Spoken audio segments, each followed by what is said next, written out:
Mel 2204, your pageant vlogger host. Subscribe!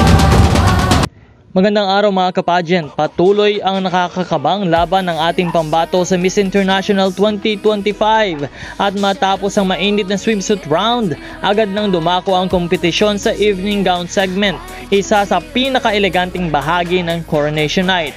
At dito, muling pinatunayan ni Mirna Esguerra na siya ang reyna ng Pilipinas dahil mas lalo siyang tumangkad, kumislap at nagningning.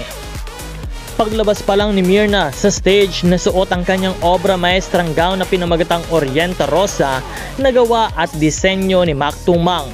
Humento ang buong venue, literal isang kombinasyon ng Filipino identity at Japanese elegance.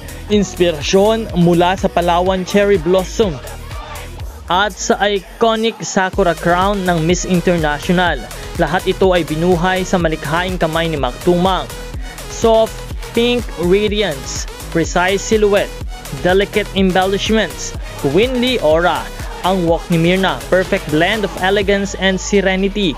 Hindi siya nagmamadali, hindi rin nagpigil. Sakto lang sa stage na kilala sa pagiging traditional at sophisticated, at napansin ito ng venue, crowd at ng international pageant community.